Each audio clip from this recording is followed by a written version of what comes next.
Evening, everyone. Good to see you guys back. How was your weekend? I'm sure every you guys had a good time at the home opener, which was a little frigid.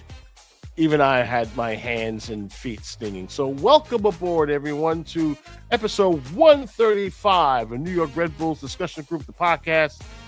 Garry Redmond here at your service. Greetings and salutations. So let's talk about lots to discover within the next hour or so. We're going to basically talk about the match review that was in for the win for the Metro Boys. Basically, they beat the Nashville SC again, continuing their dominance. And of course, after the break, Lanre is going to break down Atlanta United SC. This is not the same team that we saw the last time. And the last time we heard from these guys, they pulled up the upset of the century after we pulled an upset. It's a long story, but you'll get the idea. Of course, naturally, this is, of course, the live show that's happening right now. And, of course, if you happen to miss it as it's going on, don't worry about it. You can always catch the recording on our YouTube channel. Don't forget to like and subscribe. Spotify.com and X.com. If you have a chance, it's NYRBDG, the podcast on X. And, of course, all of the episodes are basically uploaded the very next day. And we say this many, many times, and it definitely bears repeating. We want this show to be one of the best ones out there. So this is where we can use your help. Let us know how we're doing. Any feedback that you have, any questions and everything else, let us know. Drop us a line. Please shoot us an email, rbdgthepodcast@gmail.com. That is rbdgthepodcast, one word, @gmail.com. So you're able to reach out to us and let us know how we're doing. If you're doing something wrong, let us know. If you're doing something right, drop us a line. And, of course, we have birthdays for two of our favorite people in the group. One of them, of course, is Tom Potvin. We know he's out there in the woods somewhere up in New York. And, of course, NJ Driver, one of the dudes over in Viking Army. Happy birthday to you both. Hope you're out there celebrating another year, another milestone here in this wonderful place we call Earth with family and friends. And of course, as you know, we won over the weekend. NYCFC somehow dropped their loss. So, hey, for the first time in 2025, we won the weekend. So you know what that means, boys and girls. Anytime when that basically happens, well, we blow the horn. So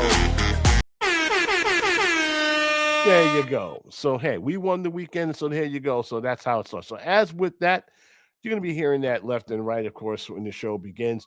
Let us bring two of your not even my co-star. These guys are the stars of the show. Miguel Nunes, live from Casa Nunes in the wonderful picturesque New Jersey. And, of course, the model for the first time this year, Lanre Badmus. Didn't show up at the meeting, but he definitely showed up for the podcast, you bum. Anyway, gentlemen, before we go to work, how was the weekend? Fantastic. The weekend was pretty good. The weekend was pretty good. Fantastic. But you froze. Except for that cold, Garry, okay? Froze. My Lord. Everyone saw the new area where, where we were now situated. In case you're wondering, the press box and everything else that has been replaced by high-end seating. Okay, think the front row at an NBA game, and you get the idea. This skybox, for all the well-heeled fans, of course, who pay $1,000 a seat. I don't know. This is how teams make money, right? So they moved us literally to the other side of the stadium on the upper deck in section 222. Now the vantage point, boys, ain't bad. You saw the photos I saw in the group, but showed over the group. Not bad. Okay, you're basically looking at the field literally high up and in a 45-degree angle. The bad news is on the weather, like on Saturday night, it can get downright brutal. Okay, there is no. We were always in the elements, regardless of where we were, even behind the benches, up there even more so. But we got a nice toasty warm area to sit down and have our food and chill out and everything else. It's much bigger than the place that we were. So let's talk about let's get to work and let's talk about the game itself. They lost the game to FC Cincinnati, so they really needed a bounce back game, right, boys? So they came home opener, all the pomp and the circumstance and everything else. We have a new addition to the row of trophies, or trophy row, as I like to call it. One such addition that was really hoping that they put, and they did, a silhouette of the 2008 trophy with the year. So I'm saying kudos to the Red Bulls. Respect the trophy. It's kind of kills me whenever I get people offline and ever tell me left, right, Red Bull didn't win any trophies. But then you look at the wall, and what do you see? Trophies. I mean, okay, it's not the trophy. Let's be real. That's probably the reason why, Miguel, you have MLS Cup or bust underneath your name. But that's the ultimate goal. But it's not like these guys didn't win jack, right? I mean, Miguel, you look at that row across where you were standing at. I mean, did that make you feel proud to a degree? Did that make you feel good to say, okay, we're getting there? I mean, that's quite yeah. I mean, it's always good to win an actual trophy. You know, we're Eastern Conference champions. And Western we Conference had champions. and we might be the only team that has both. I don't know. Okay, I have to research that. Only because there was, like, early in MLS, they move teams back and forth, so I have to check that out. RSL. And RSL was RSL. And they actually won the cup as a wild card team. Correct. The year after we did. Yeah. Correct. Okay. Yeah, that was like 2009, if I'm not mistaken. 2009. Yeah, man. So we ran the gauntlet of the powerhouses in the East, and we got all the way to the big game, man. I was so certain that we were going to win, that we were a team of destiny, but alas, we were not. But let me tell you something, Garry. I feel better about this team now at the beginning of the season than I did last year. Okay. So MLS Cup or bust again. Thank you. Well, let me ask you, Lanre. You look at this team in paper. I know you had some beefs about who was supposed to get signed and didn't. You heard you ranting and raving from elsewhere. Looking at this team now, you feel good? Is it mid, or have some improvement? Your thoughts, man. No. I think we got a pretty solid team on our hands. I think we were really unlucky to not come away with some sort of result in the season opener in Cincinnati. I don't think that they were much better than us at all. I think they just managed to take one chance, and the guy they signed, Kevin Denke, is really great for that. Chupo was unlucky, definitely. I believe Lewis Morgan was also unlucky. I think we should have had a penalty call. And the commentary was not the most, pleasant experience, the most pleasant listening experience at all. But I didn't pay attention. I was listening to Red Bull Radio. I wasn't really paying attention to the commentary. That's better. That's a lot better. That's a lot better. Nah. I just, one person I heard who was going to be on the call, I just said, no offense, babe, but not in the mood. All right. But I did have confidence that we'd have a really good, strong bounce back game at home, especially because Nashville, we kind of own Nashville. They've never beaten us ever, and eight tries and counting right now. I mean, 8 tries and counting. Exactly. So it kind of drives me a little nuts how they can able to dominate some teams and they fumble the ball on certain teams. I look at the standings and I see teams that got their 2 wins. Philly, DC United. I mean, it's early. It's early. That's the reason why I'm not panicking at this point. I still got my money on the table saying top 4 finish. I see this team in 4th place. I don't see them in 1st place. If they finish in 1st place, that'd be one hell of a surprise. I'm like, what the hell are they doing there? What did they do? Who did they bribe to get 1st place? That would be my reaction. But I see this team good enough to be in the mix in the top. However, there's some squads in the East. They're going to be a handful, and many of them have improved themselves. During the off season. we should be, should we be reaching a panic? But that was the question I had asked Anthony during our pregame show. I mean, after the game versus Cincinnati. Miguel, did you feel the fans needed to hit the panic button, or it's just way too soon for that? After the first game? No way. Yeah.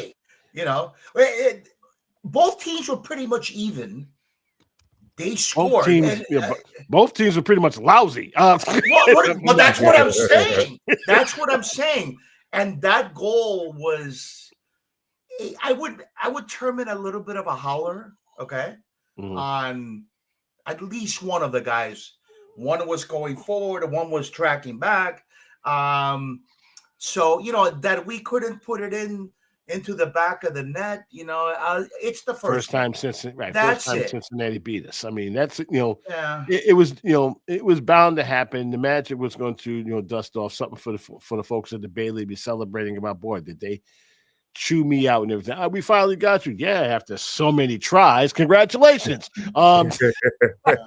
Your check is in the mail. Also, one more thing. One of my friends who actually went to that game said it was even colder than this past weekend at Red Bull. Well, we're talking about Northern Ohio. Come on. We're talking. It's always cold over there. I mean, there's Northeast cold, and then there's Midwest cold. Midwest cold punches you in the face and go, what are you going to do about it? That's how cold it is out there. Okay. I went at the last time I was out there in the cold like that was Minneapolis. It was fall. Okay. It was like, okay, this cold is a little different. Okay. I felt that. I said, okay, don't want to stay here too long before they get hit with snow. But that's the big difference. I mean, between cold where we are and cold where they are, they feel it, they have to feel it and everything. So let's talk about the match. Okay. Pomp and circumstance. We saw the trophies. We saw a terrific tifo, Red City Redemption. That's a terrific talking tifo. Great job for those cool kids and everything else. Had a nice little moment of silence, of course, for Joe Goldstein. I miss him so much. That was great. He's meant so much to me and everybody else in press row. We had a nice little tribute, for him. What they call an empty seat tribute. And so we had a nice little, with flowers and such. So it was terrific, seeing that. And it was great, definitely great to have, but we, of course, here at the podcast, we do, we dedicate this season in his memory because he's very much he's been a touch and all of us and such a great fan. But most of all here, in the podcast here, there's this fan media. He definitely inspired me to become a member of the media, and something that's been going on strong now for almost 10 years. So it was great to, have him. And of course, his legacy definitely lives on in all of us. It's something that I said during the press. And so getting back to the game, of course, naturally it was Garry, if I may, as an aside, please. When the moment of silence was called, I didn't immediately get it, and so I asked, who died? And one of my friends turns to me and looks at me, and he looks at me straight in the face. He goes, America. Okay. So always political. All right. No, you know what?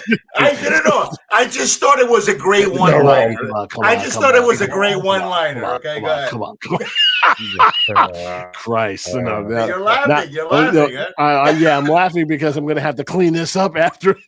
What? What? I got all I don't need any issues from right wingers today. Okay, I just thought it was a great one-liner. All right. A little bit of levity ain't gonna hurt. Okay, I got it. Okay. Sorry. Go ahead. Here is the game recap, of course, as it took place at Sports Illustrated Stadium. It's going to take a while, folks, for us to actually get used to that. What's it called now? The CIS? I'm not doing that. It sounds never. It's the Illustrated, Garry. Okay. The Illustrated. I'm not calling it Illustrated. It sounds like a sexual transmitted disease. I'm not going to do that. Okay, I'm sorry. These are the same dudes, okay, that fired Grant Wall because he wouldn't take a pay cut. So yeah, I got a beef with this organization when they were part of Time, when they were part of Time Warner. Now, of course, they're in a different outfit owned by different people. I'm sure I'm going to hear from saying, Garry, it's not us, blah, blah, blah. But still, I mean, this, the stink is still there. Game review. Amongst a raucous crowd, away we go. Red Bull seek redemption. 84 days on since they fell at the final hurdle. 118 days since they were last on home soil. Now the standard set, now the standard known. Can they start the process here against the Nashville side, eager for their first ever win? Element of imposter syndrome whilst taking charge of the national team. Now his side have some defending to do. Falling towards the edge here, Choupo-Moting! Off the woodwork and in! First start! First touch! First goal for Mohamed Sofo! The boy from Ghana has Red Bull New York dancing inside 7 minutes!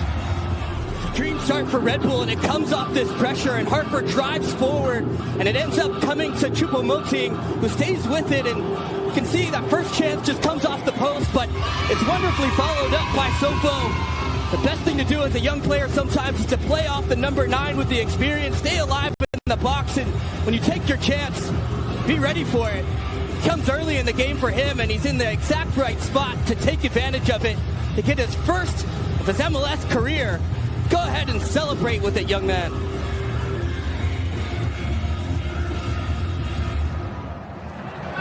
See now these dangerous moments in transition. Choupo-Moting got the half a yard he needed and came very, very close to making it 2. Red Bull here is, and the ball turns over, Nahar gets bumped off, and then you play it forward. It's direct, a one-track mind coming downhill, and Choupo-Moting one-on-one against Walker Zimmerman was able to wiggle free just towards that right foot, and it's just gets a little bit underneath it. League winner, of course, in Sweden, in the old Svenska several years ago. Another lovely ball over the top to test Walker Zimmerman. It falls for Forsberg. Just didn't catch it how he wanted to. This is now Valencia. Forsberg. Oh, wow!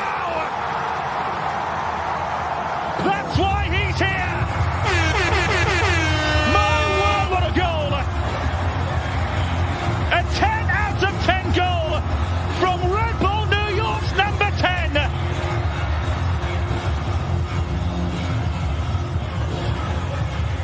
An implication that maybe Red Bull snuck their way to MLS Cup final, and it was a bit of a fluke, but people might forget they played a lot of the season down the back half without their number 10, their designated player.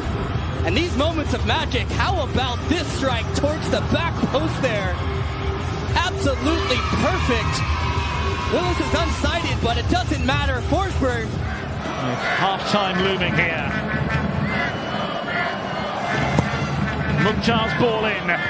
Zimmerman! And easily gathered by Coronel. Yazbek. Wheel threshing forward now. Here's Kasim. Ahmed Kasim across goal! Now then! Offside flag raised. The Red Bull line is level, well positioned, shows the patience, the composure to pick his head up, and then just smashes it in off. Can Nashville find a way through? Surridge. Inviting ball in. Alex Moyle underneath it. To get rewarded with the start, take that opportunity. Big time from him. Towards the back post it goes. And as far as having a ton of talent, somebody that stood out to him already in his first few weeks with the team. Perhaps a chance here as Nealis plays it across, and Zakshevsky Hall, and it's a fabulous save again from Joe Willis in goal. And Surridge with the ball in, cleared away by Red Bull. Hall doing the rest. Nashville still asking questions. Surridge! Really good save at the near post from Coronel.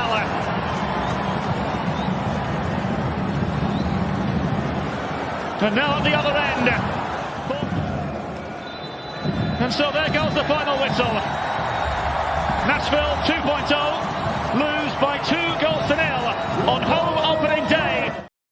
All right. And of course, as you can see, Mohamed Sofo in the 7th minute got his first goal, as well as Mr. Forsberg definitely got his first goal for a 2-0 win. Basically, it was a nice, neat win in front of the home folks. Sofo scored his first career MLS goal and his first career MLS start in that match. And the midfield became the 30th different player to score the opening goal this season in New York for 30 seasons. Forsberg got his first goal in the 10th of his career. Of course, he's recorded 6 goal contributions in his last 5 regular season matches. Now, New York has got it posted a 10, 3, and 3 mark in home openers since the stadium opened back in 2010. Goalkeeper Carlos Coronel got his first shutout of the season and his 36th in his career. And he's now earned 49 goalkeeper wins in New York, which passes guess who for second place in team history. And to give you a chance, who do you think is, who's number 2 now? Luis Robles. Nope. Tony Miola. Tony Miola, okay. Yep. Second place in franchise history. The goalkeeper has posted 5 career shutouts in 6 career appearances for Nashville SC. The Red Bulls have recorded 95 shutouts at home since 2010, which is the most in MLS during that time span. Valencia, he tallied his first career assist. That came, of course, in the goal with Forsberg in that match. Sean Nealis made his 126th career MLS start, moved him into a tie for Jeff Park for 4th place in franchise history for most MLS starts by a defender. The game was played in front of 18,843 fans. Most of them went home by the 70th minute because of the cold. If there was any downer, from that game, of course, would have to be we lost, of course, Cameron Harper due to injury. We're trying to figure out where he is at that point, or we're going to contact the team. Hopefully, we'll get an update during, of course, the press box will take place on Thursday. So that's pretty much the size of it. The Red Bulls have back to 500, 1 win, 1 loss, no draws. And then, of course, they're sitting very pretty somewhere in 4th place in the East at the moment. So, gentlemen, game balls, okay? We're going to start out with you, Lanre. What did Red Bulls do you feel they did right and where they went wrong? Let's talk about heroes and goats, man. All right, so heroes and goats first for me, Mohamed Sofo, the young kid from Ghana, making his MLS debut, starting. Definitely surprising name on the team sheet. But he made the most of his chance. He had a great goal early on. He was very, very aware, getting to the rebound off of Chupo's miss, off Chupo hitting the post. And, he was very lively. He was very active, energetic all game long. I really like this kid. And I think that, if he keeps getting reps, even in cameo appearances off the bench, I think he'll come really good for us. I got a lot of faith in this kid. Second one is Emil Forsberg. What more can we say about him? He's the guy who makes everything run. We all saw it last year when he was out for such a long period with that foot injury, and just how toothless we looked in attack and midfield. No one to really drive the ball forward. No one to really make those really mind-numbing, spell-bending passes, from the number 10 position. And now we see how, we were reminded of his class with that excellent goal he had to double the lead. And I don't know where we'd be without him. That's our captain. That's the man who literally said, "Why can't we?" And I think this year, the same thing. Why can't we? I also feel that Chupo was a little unlucky again to not get a goal, but with his work rate, with his energy, with his getting there. He's going to get his. He's already such a great addition to this team. His work rate, his energy. You see why those big clubs were in for him after whatever happened in Stoke City when they got relegated. I was so surprised to see him go from that to PSG, but he really showed why he was why he deserved it. And he's an immense. I think he'll be an immense player for us. The goals are going to come. I'm not worried about that at all. And then on the other end, Alexander Hawk, Kind of a liability. He was cut out a couple times. He was caught unaware, especially on the Nashville goal that, well, was thankfully called off for offside. But, I think he's definitely getting, used to the pace of like a top league again, because he wasn't a Saudi second division. So maybe he is just getting used to fitness issue in your eyes. What? Fitness issue for Alexander. Fitness issues for him too. But I think with time, everyone's going to settle in. I think this team looks really, really good. I think it looks better than last year, on paper at least. And I can't wait to see everything all come together. Miguel, heroes, goats, and your thoughts. You were literally live there in person, freezing with the rest of us. Sorry about that. But your thoughts on that, man. Well, there was a couple of things. I thought Sofo played a great match, and let's remember that he was only in there because Lewis Morgan was out injured. He was injured this past week in training, if I'm not mistaken. Okay, hopefully it's not another long stint on the treatment table, as they say, for Morgan. But if it is, from what we saw, we're in good hands. Okay, another thing is Valencia, he played pretty well. Okay, he played pretty well. So I think we have a couple of ballers who can really help out. Okay, what can you say about Forsberg's goal, man? I'm gonna have to track back and remember for all the goals that I've seen, either at the Cathedral of Football, Red Bull Arena, or at the Temple of Football, Giant Stadium. Okay, to see if I remember a better goal. Okay, and I'm talking about that goal. That goal brought everybody to their feet, boys. I mean, it was. Oh my God! It was a showstopper. It really was, and it fooled the hell out of me from the vantage point, because I figured it was going to go over the net, and then went in the net. It was going to go out, yeah. Right. I got a contender for you, Lloyd Sam. 2013 decision day to clinch our first ever Shield against Chicago. That was a good one. That was a. I'm gonna have to research the highlights, But yeah, for instance, my favorite goal at Red Bull Arena was Thierry Henry's Olympico. I don't know if you guys were there. Yes. Oh my God. That was fantastic, man. Okay, on a dour note, Harper's injury seemed pretty bad, Yeah. He was like hobbling off. A couple of guys last we saw helping him up. Crutches. I mean, he was in crutches. That's not good. So I mean, it might be an ACL, man, from what I saw, but I hope I'm wrong. Nothing's confirmed. Just so we're clear, and this is for everyone listening, including our folks, of course, in the live audience.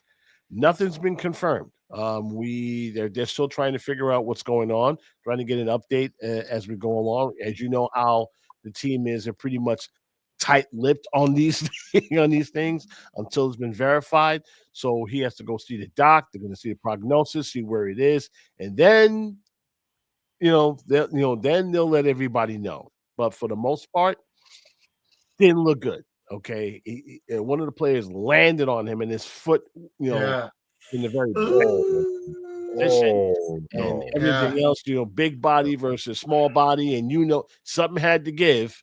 Okay, and so it happened to be a body part. So let's see what happens.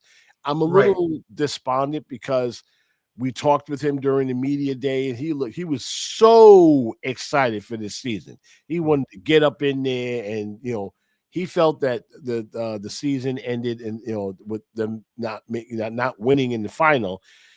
The entire team feels that they have a point to prove, that last season was not a fluke, that last season was not just some happenstance, that we just happened to get hot at the right time, despite the fact that history has shown that once you get into the playoffs, all bets are off. Okay, things happen.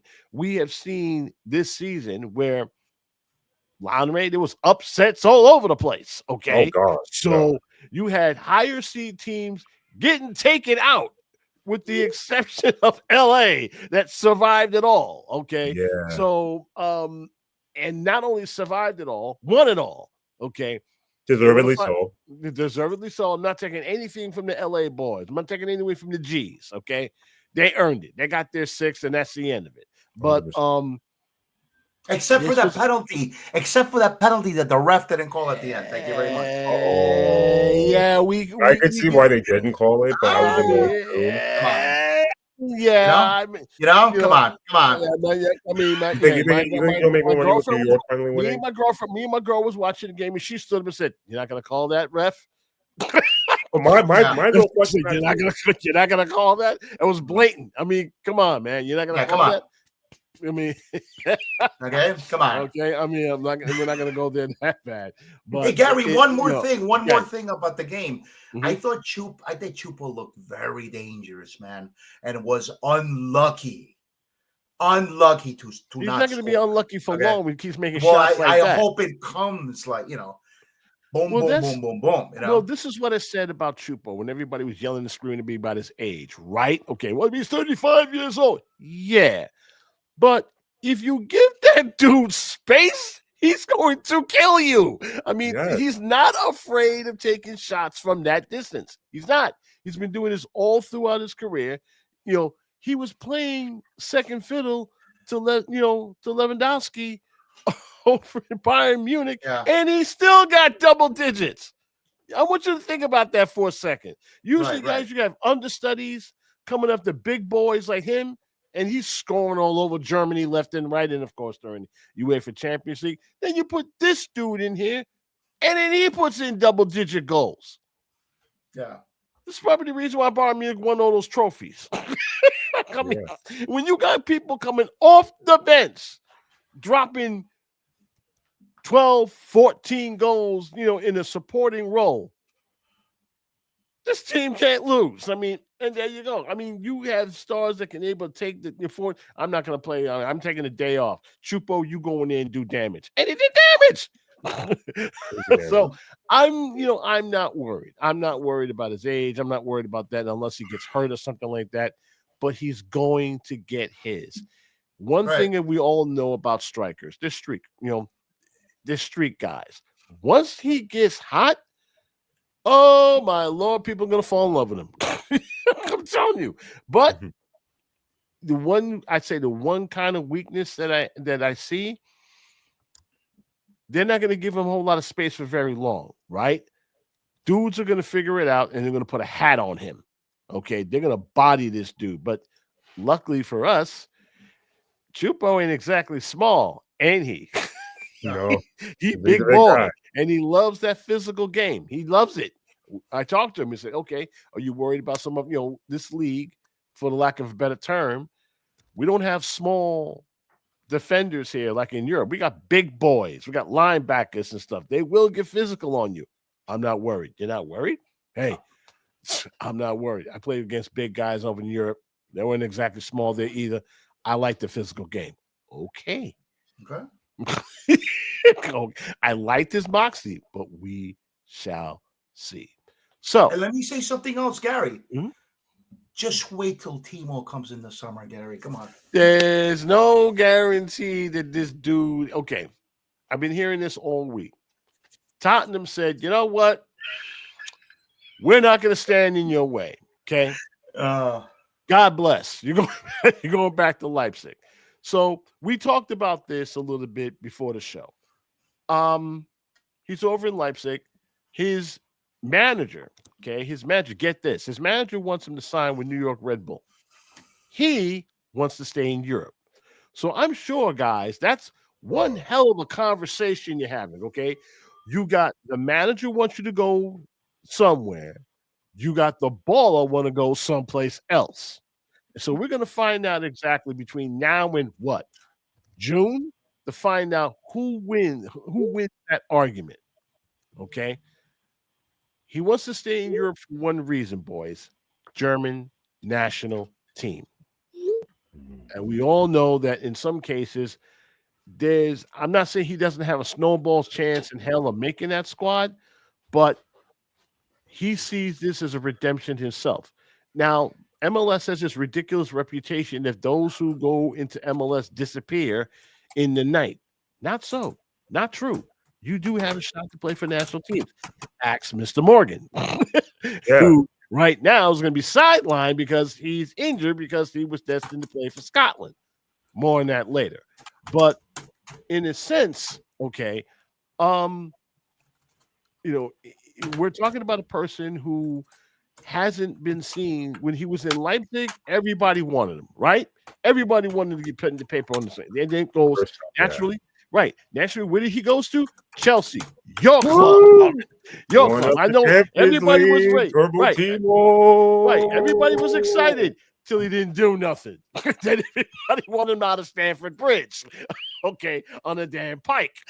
Okay, we ain't gonna slander Turbo Timo on my watch. No sir, no sir. I mean, look, his effort not was always you. there. He never complained. Yeah, his effort was there, but how many goals did he actually score while his effort was there? Like 15 or something. Years. This is the reason why I said when they brought him aboard, everybody in the Chelsea Blues was singing his praises. Timo. I mean, you were hearing all over Stamford Bridge. When they waited a long time for him to actually do something, off to Tottenham he went. Okay, same thing. Oh, we got Timo. Okay, cool. Let's see what we can do. Let's see if we can be able to get that moxie he couldn't do in Chelsea. Nope. Exit stage. I mean, if you can't do a squat over in Tottenham, who is somewhat levels lower than Chelsea, I mean, they're trash this year. Absolutely garbage. Yeah, they're crap. They're crap. So I mean, they're always crap. I don't get the Lily Whites. What's with those dudes? They yell and scream that they're a big club, and in many cases they are. But every season I see these guys fighting for their lives in the mid-table or just hovering just above, relegation zone, which they're not, of course. But if you're not fighting in the top 4 or top 5, your season's lost. They don't have a winning mentality at all. Not even Jose Mourinho or Antonio Conte could hear the ills of that club. Good players. I mean, I don't want to turn this into a Tottenham discussion group, but they had good players. They had good managers, and still, Harrington the bottler, still can't make the top 4. I don't get that club at all. Because their best ever player and their top scorer is a bottling super fraud and a minnow merchant. I mean, there you go. So that's where it stands right now with Timo. Everyone is waiting with bated breath whether he's going to sign with the Red Bulls or not. We don't know. This is what we do know. Right now, there's a conversation going on between him and his manager when he wants to find out his next place of work. But for now, he's cooling his jets in Leipzig, where unfortunately he's not quite needed. So something has to give. And we will find out sooner rather than later. There were a lot of games that happened, of course, in the second week of Major League Soccer. So what we are going to do, we're going to take a break. And then when we return, the scene shifts to Atlanta, where the next game will take place at Mercedes-Benz Stadium. See you back here in 30 seconds.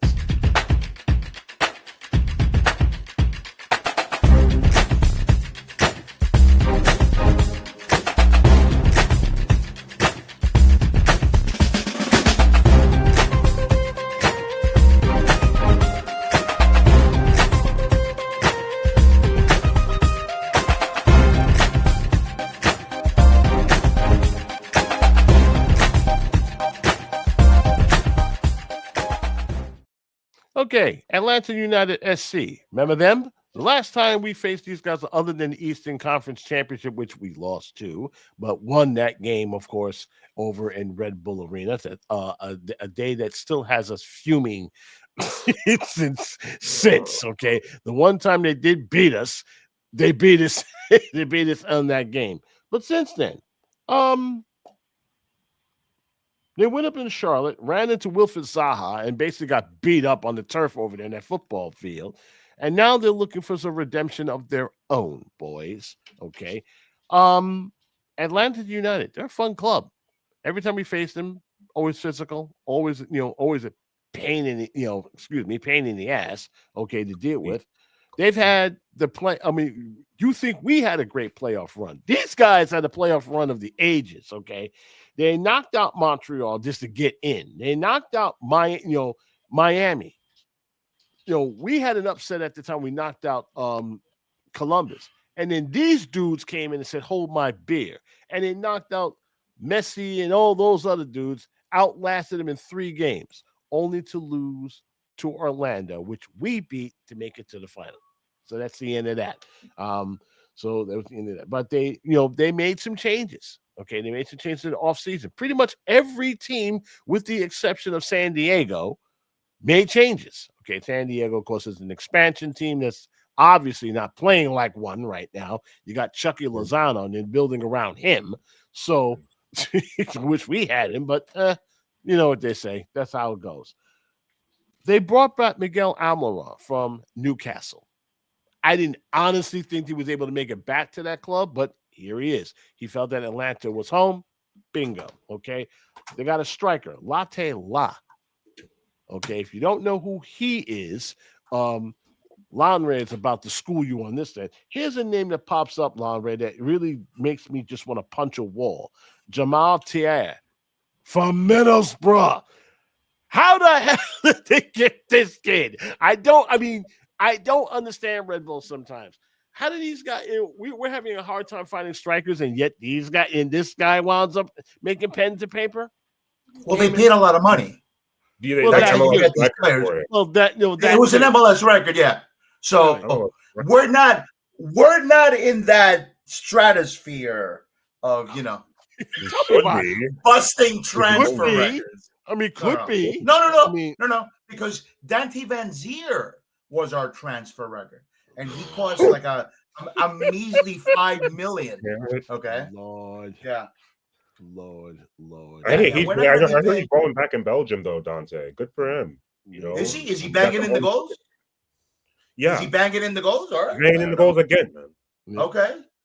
Tomi Kobayashi, he's another striker from Japan, and of course they borrowed some guy from DC United, Matthews Click. He's now dealing with it. They're all being coached by guys. Everyone should remember Ronnie Delia. Remember him? Last time we saw that dude, time we saw that dude, he was won MLS Cup. Yeah. That's correct, in 2020. Fluke MLS Cup. Fluke the COVID Cup. Okay, that's nice. But they won, and that's the end. My agenda will never die. It will never die. I guess it never does. Okay. I would have taken that COVID Cup, man. All right. Okay. Head-to-head all-time 10-3-5 against the 5 Stripes, but over Atlanta 4-3-2. This is going to be the 21st meeting in all competitions. Their last win against these guys was a 4-0 drubbing at the hands of Red Bull on June 24th, 2023. We lost to them boys in October 5th, 2024. That was a game that kind of ticked off everybody because it was a game that was supposed to be winnable, and for some reason we dropped it to the hands of the referee. Lanre, I'm going to let you take over from here because I know you did some homework on these guys, but where do we stand on this squad, honestly? Well, let me tell you, just going back to that game in October that we lost, that was the game where I made one of my many infamous rants in the discussion group saying that, that team as constructed was not a contender. We were going to be a first-round exit again. Thank God I was proven so wrong, right? You went nuclear after that game. I mean, I did. Absolutely. I went like Hiroshima out there. It's crazy. But Atlanta are a much improved squad. They're definitely, I don't think they're going to finish as low as 9th anymore this season, especially with the addition they made in attack. They still got Jamal Thier, as a backup to Emmanuel Latela, who was just killing it in Middlesbrough. Now got 2 caps for the Cote d'Ivoire national team. They also got Atalanta and St. Gallen on his CV, on his CV. This is a striker I would have loved to have. Or at least, have him on the wing, partnering Choupo-Moting or something like that. They also got this guy, Keiman Togashi, this Japanese striker, 31 years old, from Sagan Tosu in Japan. Why is that relevant? Because on PES 2021, I had a player career mode, and I started with Sagan Tosu. So, of course. Always got part. Wow. All right. Nerd, football nerd and stuff like that. But re-signing the returning Miguel Almiron also was a very, very important signing for them. It was an impressive signing for them. It kind of shows the pull that the league has. It shows the great things that Atlanta have done since they've come into this league. Unfortunately, at our expense. But I do have a lot of respect for them. You got Miranchuk in the middle. The Russian center mid, attacking mid. They also got him from Atalanta last season. Try saying that transfer like 6 times. Atalanta. Shoot. Atalanta to Atlanta. Atlanta to Atlanta. Atlanta to Atlanta. Atlanta to Atlanta. Atlanta to Atlanta. Atlanta to Atlanta. Simple. Atlanta to Atlanta. Yeah. Wow. He's at least, in my opinion, he's not that far off from Forsberg in terms of like overall skill level and importance to the team. Controlling the strength in the midfield. They still got Brad Guzan, this old man. Him. 40 years old, going to turn 41 in September. He's still playing. He's still getting able to stand on his head if necessary to keep a team literally in the game until last minute. He has got to be he's got to be a guy that's probably to be the most underrated goalkeeper in the league. Everybody likes to write this dude off until he stones the crap out of your squad doing stuff like that. And Miami is still trying to figure out how in the hell did this old man beat us. Not to mention that every single one of you guys on your bench are old men. So, people are wondering how is this, how in the world, this thing. And to your point, Atalanta sold $50 million in players and brought us $60 million worth of talent. Ouch. I mean, when I see that, okay, and I look at the Red Bull, and I'm not unhappy with the people that they brought in. But there's a part of me, Miguel, that makes me go, is that all?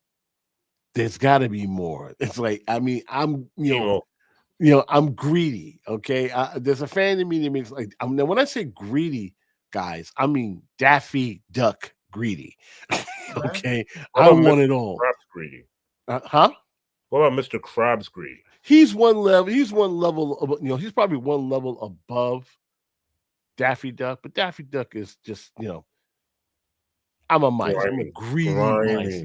He's a grimy. He will step over your cold, dead corpse to get that done.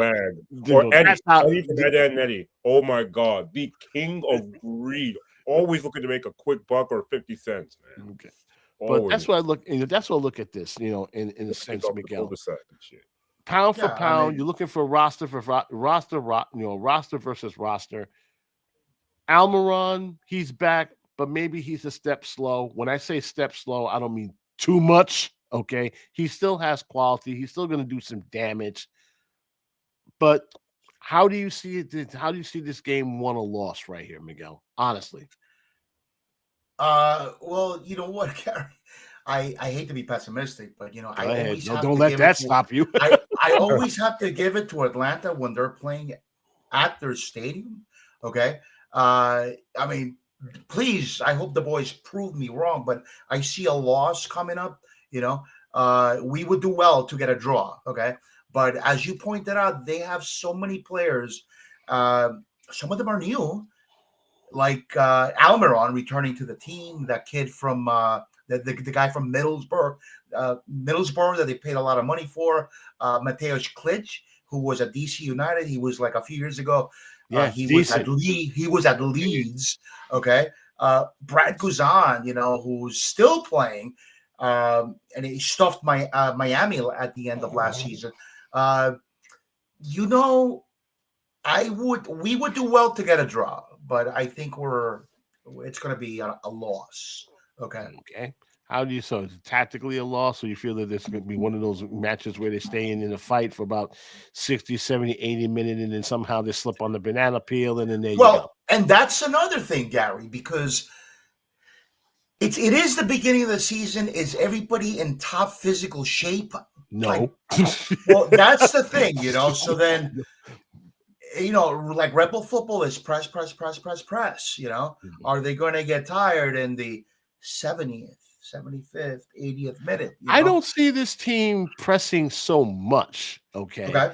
Okay. That's the big difference. I mean, the way that Sandro Schwartz has got this team on the attacking in waves, they're going to sit back, okay, wait for their spot, and then once they get their lead, then they'll press, which is something that I like, okay?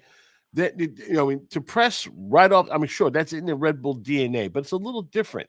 You might say that Sandro has added some wrinkles here and there to that press, and more importantly, he comes in with a tool chest where he can able to, you know, make some adjustments on the fly. When's the last time you saw a coach actually do that? Okay. Hasn't happened in a while. I mean, even with Struber, it was like, okay, continue to press until you drop. I mean, and in some cases, it didn't work. We were one long ball away from a loss. Okay. Yeah, well, that happened. But I know that Chris Armas wanted us to get away from the press at all times, you know. But the team wasn't built for that. That was the problem. It didn't end well under that. Okay. Right. And another thing is, you know, when they a lot of times when they press, they play a high, like the line is almost to the middle, man. You know, and you know, ball over the top, ball through into space. Right. One long ball. Right. One long ball away from a loss. That's how it was. Right. I mean, you see them, you know, you see how they, you know, how they did with Nashville. They press those guys up against, up against their high line and everything else, but leave the back line exposed. And how many times we've seen this, Lanre, where we go, they're playing, they're pinching too far up. You might want to bring some guys back. And then my concern is the guys that they have back are not exactly fleet of foot. They're a little bit on the slow side, and that may open up things. They got some speedy attackers, Lanre, and they're not slow. That could be an issue. Do you see the same? Do you see what I'm looking at right now? I definitely see what you're looking at, man. Hawk, as I think Nick mentioned in the comment section, it's really brutal. Had a really rough second half. Got burned several times, including for that disallowed goal. So that's something to really watch out for. I think if we need more mobility in central defense, I think we might maybe look at going with Tim Parker instead of Alex Hawk, at least to start the game. Also not very fast, but he's a killer in the air. And then, my only issue with Parker is that his positioning. Okay. He has a tendency to sometimes misplay a track ball if it stretches in the air, but on the ground, you get no one better. He's the type of guy that will take the ball, shove it down your throat every time he gets to it and stuff like that. So that's a good thing. But without with Almiron there and stuff, he still has an opportunity to basically string some passes along. They got a terrific midfield. This is where the game is going to be won or lost. And now with Cameron Harper out, this is going to hurt a little bit. It's who do you want to see take his place right now? Well, wait. Kyle Duncan's out still. Kyle Duncan is out. He would be the natural replacement. So who? I don't know. Can Raheem Edwards play both sides? Yes, he can. And this is the thing that I brought up.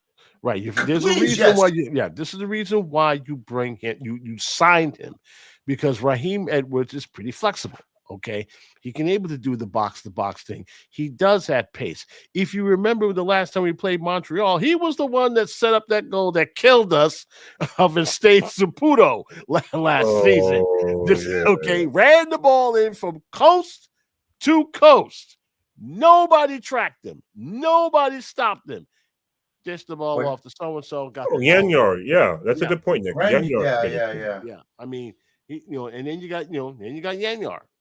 So you have options. You definitely have options. And this is probably the reason why you have a deep bench. The game will be played, of course, at Mercedes-Benz Stadium, a place with turf. I mean, well, you can't put grass on it. Fantastic facility from what I'm told. Anthony was over there. They love the press box and stuff like that. I had an opportunity to go there, but couldn't do that because I have to go to work. But it is a house of horrors for all Metro and everything else. We haven't won there in a while. So, with that said, boys and girls, how do you see this game? What is your procrastination at this point? Miguel, you're saying this is a loss? Yeah, I What's already the said a final loss. I Okay, don't what's the final know what score? Just throw something. Atlanta 2, the New York Red Bulls 1. Please, 2-1. I want to be proved wrong, though. Okay, thank you very much. Okay, Lanre, I'll go more in the middle. I'll say it's a 1-1 draw. 1-1 draw. I'm thinking more of a 1-1 draw myself. Based on the two games that I've seen, they have issues scoring. We're just warming up in that area. However, it seems that Atlanta sees this as a rivalry game. Two guesses why. Okay. So should we. So should we. It's a rivalry game. It's a conference game. Okay. They want to beat us badly. Okay. Especially the fact that we crashed their party some years ago when they first got in. They've been locking horns with us ever since. Games versus Atlanta United are very tight, testy affairs. Things could go either way. A call here, a call there. But you're placing against, you took them at two very improved sides looking to prove something. So even despite that, I'm going to go maybe a 2-2 draw on this one. Yeah, I mean, there's going to be some goals. It's going to be some goals. As long as maybe 2 out of the 3 are very healthy, we get able to score some goals. If I don't, Chupo is definitely knocking on the door. I want to see how he is against that turf. Makes me scared to death, and some old legs are going to be going up against that not so soft carpet, but I digress. But everybody else is going to be pretty much in the same boat. So we'll see. We shall see how this, goes. Of course, naturally, when it's all said and done, we'll be right back here. Mark and, of course, Nicholas, of course, will break down, of course, everything that goes on. And, of course, his wonderful player ratings and such. He was very critical. He was very good this night. It was practically, practically a perfect game. So let's take some snapshots, of course, naturally from the home opener. Miguel, you were there, live and in person. Yeah. What did you thought about the home opener? What did as far as fans coming back and stuff like that? Was the atmosphere up there, or was it? No, the atmosphere. No, I thought the atmosphere was really good. As a matter of fact, from my vantage point, and we stand now. It's that bar seating, like overlooking. Oh, that's where you were. Seats. Okay, yeah, okay. We're there all the time now. Okay. It looked pretty full, although they had the tarps at the very top at the ends. Okay. But it was pretty raucous. It was pretty loud. The supporters sections were pretty much full. Okay. But the cold played a part, and the people were leaving at halftime. Okay. Because it was cold. Right. It was cold. You're right. Yeah. There were lines for hot chocolate that wasn't so hot. It was pretty cold by the time I got it. So I'm looking at great. Okay, thanks. I mean, but it was a really good atmosphere, Garry. I must say. Wow. It was. At least it says 2-0 there. Yeah. It didn't look. It didn't look empty, and the crowd was pretty good. That was my assessment. And then, the Cathedral. No, I'm sorry. Sports Illustrated Stadium, formerly the Cathedral of Football. I'm still calling it the Cathedral of Football. I will never call it SIS, Sports Illustrated Stadium. I'm not. No, I am always bad naming that. Just like Twitter, calling it. Just like the Staples Center. All right. Everyone's going, hey, why don't you just call it the CIS? I'm not calling it the CIS. Okay. It sounds like a sexually transmitted disease. So no. Okay. So absolutely not. Okay.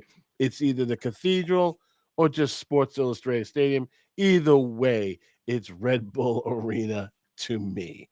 End of story. Yes. So with that said, Another show has gone and dusted. Of course, episode 135, the New York Red Bulls podcast comes to a close.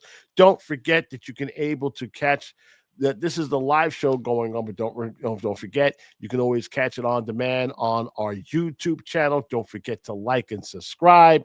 Of course, you can also catch us, on X.com. If you happen to have, X, formerly of Twitter, you can catch us there. And of course, our home, which has been there since the very beginning, Spotify.com. Next week. Of course, we're going to review everything and see to get ourselves ready for our next game, which will take on Orlando, which is an afternoon game. Hopefully, it'll be a little warmer this time around. Hopefully, with the sun, it should be, and everything else. So that's it for now. For Miguel Nunez and Lanre Badmus, thank you guys so much for joining us. Of course, for hour. We'll see you guys next Monday. Until then, good night and goodbye for now.